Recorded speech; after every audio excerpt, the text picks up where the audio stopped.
السلام علیکم جی، کیا حال چال ہے سب کے؟ امید ہے سب ٹھیک ٹھاک ہوں گے۔ صبح بخیر۔ شروع کرتا ہوں اللہ کے بابرکت نام سے جو بڑا مہربان نہایت رحم والا ہے۔ جی حاضر ہوں جی آپ کے خدمت میں ایک نیو چیپٹر لے کے، ایک نیو بہت ہی عظیم ہستی کے بارے میں آج ہم بات کریں گے۔ چھوٹے چھوٹے ان کے پوائنٹ، کافی لمبی مطلب ان کے بارے میں لکھا گیا ہے، لیکن ہم بات کریں گے، دو حصوں میں ڈیوائیڈ کر دیں گے، ہاف آج کر لیں گے اور ہاف کل۔ تو ان کا اس میں مبارک ہے حضرت حسن بصری رحمۃ اللہ علیہ۔ ان کے حالات میں جو ان کے واقعات ہوئے ہیں اس کے بارے میں بات کریں گے۔ تو شروع کرتے ہیں۔ آپ کا نام حضرت حسن بصری رحمۃ اللہ علیہ تھا۔ آپ سنت نبوی کے پابند تھے۔ آپ ہمیشہ دریائے عشق الہی میں ڈوبے رہتے تھے۔ آپ کی والدہ حضرت ام سلمہ رضی اللہ تعالی عنہا کی کنیز تھیں۔ بہت ہی مشہور ہے کہ سگر سنی میں جب آپ کی والدہ کچھ کام کرنے لگتیں اور آپ روتے تو حضرت ام سلمہ رضی اللہ تعالی عنہا آپ کو گود میں لے کر اپنا دودھ پلاتیں۔ سبحان اللہ۔ سگر سنی میں حضرت حسن بصری رحمۃ اللہ علیہ نے ایک روز رسول مقبول صلی اللہ علیہ وآلہ وسلم کے آب حورے کا پانی پیا اور حضرت ام سلمہ رضی اللہ سے نبی کریم صلی اللہ علیہ وآلہ وسلم نے دریافت کیا کہ آب حورے کا پانی کس نے پیا ہے؟ تو آپ حضرت ام سلمہ رضی اللہ تعالی عنہ نے کہا حسن نے۔ آن حضرت صلی اللہ علیہ وآلہ وسلم نے ارشاد فرمایا کہ اس نے جتنا پانی میرے آب حورے کا پیا ہے اتنا ہی میرا علم اس میں سرایت کرے گا۔ اللہ اکبر۔ مطلب کہ ان کے جو ایک آب حورہ، ایک پیالہ جس میں وہ پانی پیا کرتے تھے ہمارے پیارے نبی صلی اللہ علیہ وآلہ وسلم، تو اس کا جو پانی مطلب کہ جھوٹا اگر آپ نے پیا ہوا ہے تو ان کا جو لب لگے ہوئے والا پانی ہے وہ انہوں نے حسن بصری رحمۃ اللہ علیہ نے اگر پیا ہے تو وہ جتنا انہوں نے پیا اتنا آدھا جو ہے نا ان کا علم حسن بصری کے جسم میں سرایت کر گیا۔ سبحان اللہ۔ ایک روز رسول مقبول صلی اللہ علیہ وآلہ وسلم حضرت ام سلمہ رضی اللہ تعالیٰ کے گھر میں تشریف لائے۔ حضرت ام سلمہ رضی اللہ تعالیٰ نے حضرت حسن بصری کو آپ کی گود میں ڈالا۔ آن حضرت صلی اللہ علیہ وسلم نے آپ کے لیے دعائے خیر فرمائے، جس کے لیے رسول خدا صلی اللہ علیہ وآلہ وسلم دعائے خیر فرمائے اس کا مراتب کو کوئی کیا سمجھ سکتا ہے۔ اس کی برکت سے آپ کو اعلیٰ مراتب حاصل ہوئے۔ بے شک اس میں تو کوئی دو راہ نہیں ہے کہ آن حضرت صلی اللہ علیہ وآلہ وسلم سرکار دو جہاں جس کے لیے بھی دعا فرما دیں، اس کے لیے ہو ہی نہیں سکتا کہ جو جس طرح کہ انہوں نے دعا کی ہو قبول ہو۔ حسن بصری رحمۃ اللہ علیہ جب آپ پیدا ہوئے تو حضرت عمر فاروق رضی اللہ تعالیٰ عنہ کی خدمت میں لائے گئے۔ آپ نے فرمایا اس کا نام حسن رکھو اس لیے کہ اس کی صورت اچھی ہے۔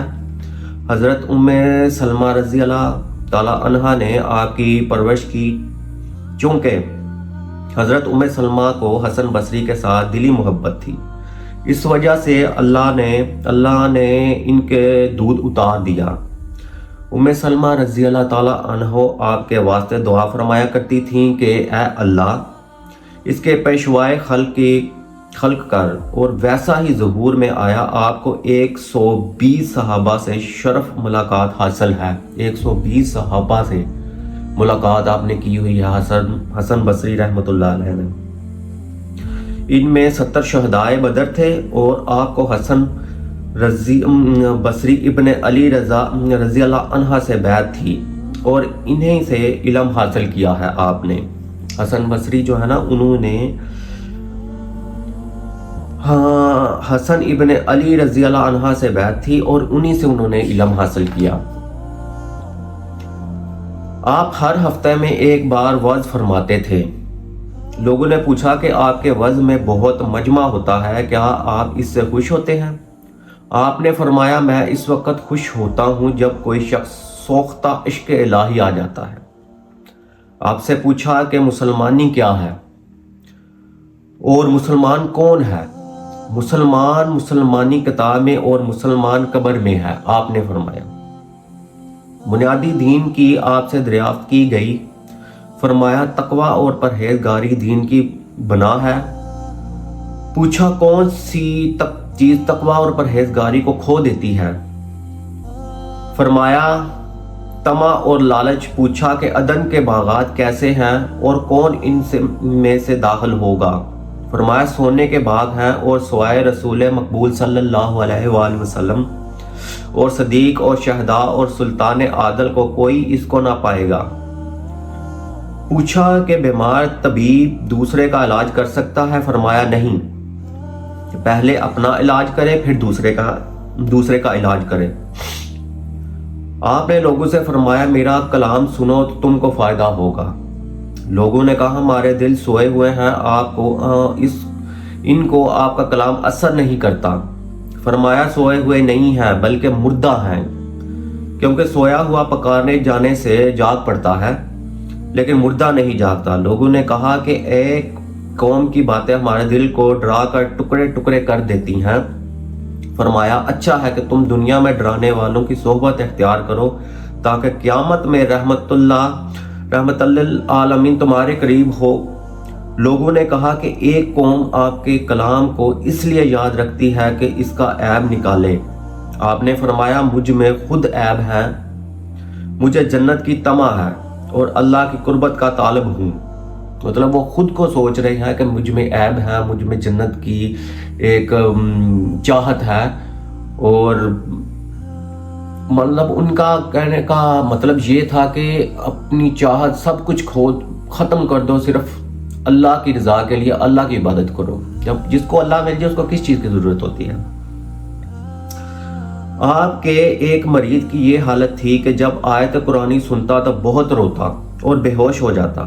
آپ نے اسے فرمایا کہ یہ کام جو تو کرتا ہے اس میں اس کا لحاظ رکھا کر کہ آواز ظاہر نہ ہو، کیونکہ آواز ظاہر ہونے سے ریاکاری معلوم ہوتی ہے اور ریا سے انسان ہلاکت میں پڑتا ہے۔ تو اس کا مطلب یہ ہے کہ اگر روتے ہیں تو اونچی آواز سے روتے ہیں تو اس میں دکھاوا ہوتا ہے کہ جی لوگوں مجھے دیکھو کہ میں رو رہا ہوں۔ تو اگر تم نے رونا ہی دکھانا ہے تو اونچی آواز میں رہو، مطلب کہ دل میں جیسے وہ ہوتا ہے نا کہ آنسو نکل رہے ہوتے ہیں لیکن منہ سے کچھ نہیں نکل رہا ہوتا، آہیں نہیں نکل رہی ہوتی۔ ایک دن آپ وعظ کر رہے تھے کہ اتفاقاً حجاج بن یوسف بھی آ گیا۔ ایک بزرگ سے اس مجلس میں تھے، انہوں نے اپنے دل میں خیال کیا کہ آج حسن بصری رضی اللہ تعالی عنہ کا امتحان کرنا چاہیے۔ یہ امر دیکھنا ہے کہ حضرت حسن حجاج کے سامنے بھی وعظ میں مشغول رہتے ہیں یا اس کی تعلیم کرتے ہیں۔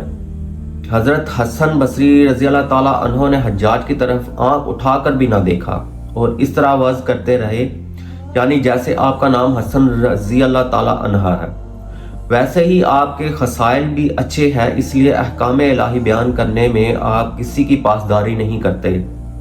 جب وعظ ختم ہوا تو حجاج حضرت حسن رضی اللہ تعالیٰ عنہ بصری کے پاس گیا اور مصافحہ کر کے لوگوں سے کہنے لگا کہ اگر تم مرد کو دیکھنا چاہتے ہو تو حسن کو دیکھو۔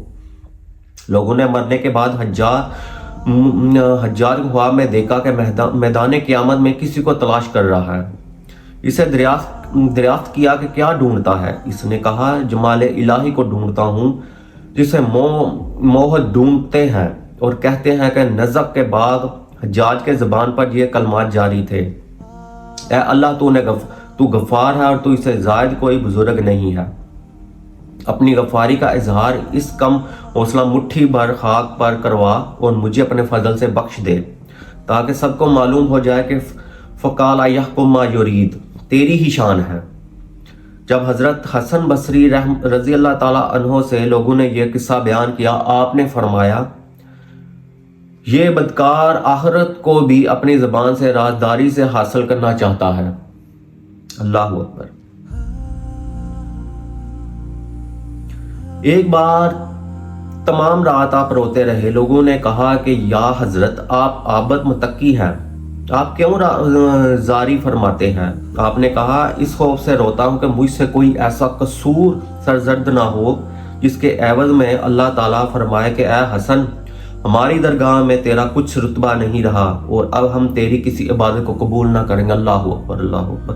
مطلب ان کو اتنا ڈر رہتا تھا اللہ کے اولیاء کرام کو کہ وہ یہ نہیں سوچتے تھے کہ مطلب ہمیں تو یہ ہوتا کہ ہم 2 نمازیں پڑھ لیں نا تو ہم کہتے ہیں کہ جی کیا بات ہے، ہم نماز پڑھتے ہیں۔ کوئی بھی بے نمازی ہو اس کو کہتے ہیں یار تو نماز بھی نہیں پڑھتا، تو ہم تو نماز پڑھتے ہیں۔ مطلب کہ اگر ایسے منہ سے کلام نہ نکلے ہم میں تو ہم پھر بھی اپنے دل میں سوچتے ہیں کہ جی ہم تو نماز پڑھتے ہیں، ہم تو بخشے جائیں گے۔ لیکن وہ اتنی عبادت ریاضت کے باوجود بھی جو اللہ کے ولی ہوتے ہیں، اولیاء کرام ہوتے ہیں، وہ یہی سوچتے ہیں کہ ہم سے کوئی ایسی غلطی سرزد نہ ہو جائے کہ جس کی وجہ سے اللہ تعالیٰ ہمیں معاف نہ کرے اور ہمیں اپنی رحمت سے پرے کر دے۔ ایک بار آپ ایک جنازے کے ساتھ قبرستان گئے۔ جب لوگوں نے میت کو دفن کر کے قبر درست کر دی تو آپ اس کے سرحانے بیٹھ کر اس قدر روئے کہ قبر کی تمام خاک تر ہو گئی۔ پھر فرمایا کہ اے لوگوں، واقف ہو جاؤ کہ انتہا دنیا کی اور ابتدا عقبہ کی یہی قبر ہے۔ حدیث میں آیا ہے کہ قبر ایک منزل ہے آخرت کی منزلوں میں سے۔ کیوں ایسے عالم کی الفت کرتے ہو جس کا انجام قبر ہے، اور اس عالم یعنی قیامت سے کیوں نہیں ڈرتے جس کی ابتدا قبر ہے؟ تمہارے لیے یہی اول و آخر ہے۔ کچھ اس طرح آپ نے یہ نصیحت فرمائی کہ سب لوگ روتے روتے بے خود ہو گئے۔ اللہ اکبر۔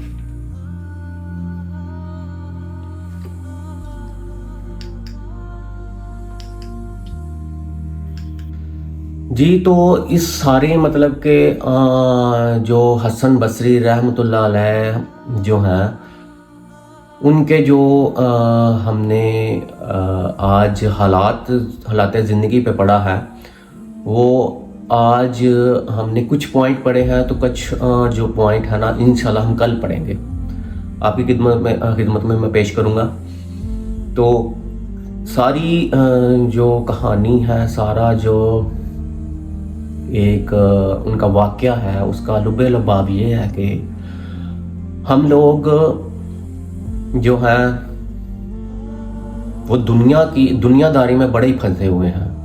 ایون کہ میں بھی پھنسا ہوا ہوں کہ میں بھی چاہتا ہوں کہ جی مجھے یہ بھی مل جائے، مجھے یہ بھی مل جائے، مجھے فلاں چیز مل جائے، مجھے اگر یہ چیز مل جائے گی، کیونکہ یہ جو انسان ہے نا اس کی خواہشات کبھی ختم نہیں ہوتی، اور اگر اپنا جو نفس ہے نا اس پہ بندے کا قابو ہو جائے نا تو سب حاصل ہو جاتا ہے۔ مطلب کہ ایک قصے میں آئی تھنک جو لاسٹ میں نے پڑھے تھے حضرت اویس کرنی رحمۃ اللہ علیہ، ان کے بارے میں تھا آئی تھنک، یا ہو سکتا ہے کہ نیکسٹ جو چیپٹر اس میں ہو، کہ ایک دفعہ کا ذکر ہے کہ ایک اولیاء کرام تھے، ان کے بارے میں نا یہ تھا کہ وہ اپنے نفس کو جو ہے نا ختم کرنا چاہتے تھے۔ وہ کہتے ہیں کہ اس کی جو ساری خواہشات ہیں نا وہ میں ختم کروں۔ تو ایک دفعہ وہ روزے رکھتے تھے بہت زیادہ، تو ایک دفعہ نا انہوں نے کسائی سے گوشت لیا، بڑا ہی ان کا دل کر رہا تھا کہ میں گوشت لوں، تو انہوں نے گوشت لیا، اور کسائی نے کہا کہ ایک بندہ ان کے پیچھے لگا دیا کہ جاؤ یار پتہ کرو کہ یہ کیا کرتا ہے گوشت کا، کیونکہ یہ تو کھاتا نہیں ہے، تو میں نے تو سنا ہے کہ یہ روزے رکھتا ہے۔ تو وہ بندہ ان کے پیچھے گیا، تو آپ جو ہے نا وہ جنگل میں گئے تو گوشت کو صرف سونگھا اور خود کلامی کی کہ اے میرے نفس، میں تمہیں اتنا ہی تمہارا جو ہے نا کام پورا کروں گا کہ تمہیں صرف اس کی خوشبو ہی آئے بجائے کہ میں اس کو کھاؤں۔ تو انہوں نے وہ اس کو سونگھا اور کسی غریب کو دے دیا۔ مطلب کہ اس طرح انہوں نے اپنے جو نفس ہے نا ان پہ اپنا غلبہ حاصل کیا، اپنا نفس کو مارا، اور ہم لوگ تو 2 دن ایک چیز کے پیچھے پڑے ہو نا، ہمیں یہ چیز مل جائے، ہمیں یہ چیز مل جائے، اگر 2-3 دن اگر نہ ملے تو ہم تو حال و بحال ہو جاتے ہیں، ہم تو رونے والے ہو جاتے ہیں. ایون کہ کوئی خواہش ایسی ہوتی ہے کہ ہم کہتے ہیں کہ نہیں جی ہمیں یہ حاصل ہونی چاہیے. ایون کہ نعوذ باللہ ہم سم ٹائم اللہ سے بھی لگا لیتے ہیں کہ یا اللہ میرے ساتھ ہی ایسا کیوں ہوا، میرے ساتھ ہی ایسا کیوں ہوا، میں ہی ملا ہوں، میری ہی جو خواہشات پوری نہیں ہوتی، مجھے ہی ہر دفعہ یہ تکلیفیں ہوتی ہیں، لوگوں کے کام ہو رہے ہیں، میرے کا کوئی کام نہیں ہو رہا، ہم اسی چکر میں ہی ہیں. تو اللہ تبارک تعالیٰ ہم پر رحم فرمائے اور ہمیں بھی ان طرح کا بنائے جو اس کے پیارے ہیں، پیاروں میں ہمیں شامل کرے اور ہمیں اپنی رحمت سے، فضل سے شرابور کر دے. تو ملتے ہیں. آج ہم نے تقریباً ان کے 7-8 پوائنٹ پڑھے ہیں، قصے پڑھے ہیں، اور جو نیکسٹ ہے نا ٹو بی کنٹینیو ہوگا یہ چیپٹر حسن بصری رضی اللہ تعالیٰ عنہ کے بارے میں، رحمت اللہ علیہ کے بارے میں کئی دفعہ پہ جگہ پہ انہوں نے لکھا ہوا حسن بصری رحمت اللہ علیہ، اور کئی جگہ پہ لکھا ہوا ہے حسن بصری رضی اللہ تعالیٰ عنہ. تو ان کے بارے میں ہم کل جو ہے نا کنٹینیو کریں گے اور اختتام کریں گے. ان کی جو حالات زندگی کے بارے میں لکھا گیا نا، لا خوف علیہم ولا هم یحزنون، بے شک جو اللہ کے اولیاء کرام ہیں، اللہ کے دوست ہیں، ان کو کسی قسم کا کوئی ڈر نہیں ہوتا. تو میرے چینل کو لائک کریں، شیئر کریں، سبسکرائب کریں. کوئی غلطی کوتاہی ہو جائے تو کمنٹ سیکشن میں مجھے ضرور بتائیے گا. نیو بندہ ہوں، غلطیاں ہو جاتی ہیں، اور بس ہنستے مسکراتے رہیں، اللہ کو یاد کریں. میرے لیے بھی دعا کیجیے گا جی. اللہ حافظ.